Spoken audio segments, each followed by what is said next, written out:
si Bembem ko. May sakit po siya ngayon. Nahihirapan silang huminga dahil sa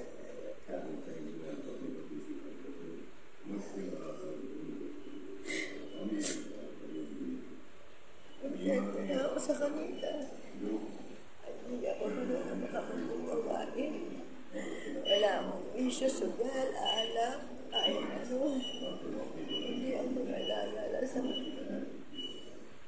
Kahit wala akong pera, naniniwala kasi ako na God will provide all my needs for me. Kahit pagod lahat, wala akong problema. Masaya ako sa mga. Pero dapat, every time may sakit sila, mawapatay.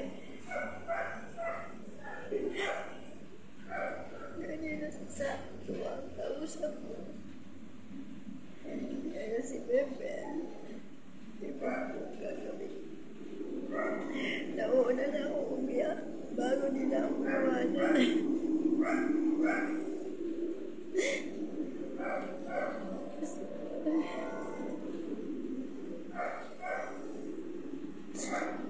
Ang hirap ng kernel kasi at the end, nagiging distemper.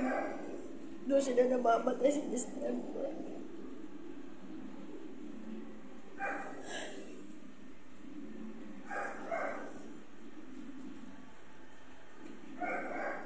Wala na naman silang gamot. Mamaya, bibili na naman ako. Araw na yung gamot nila lagi.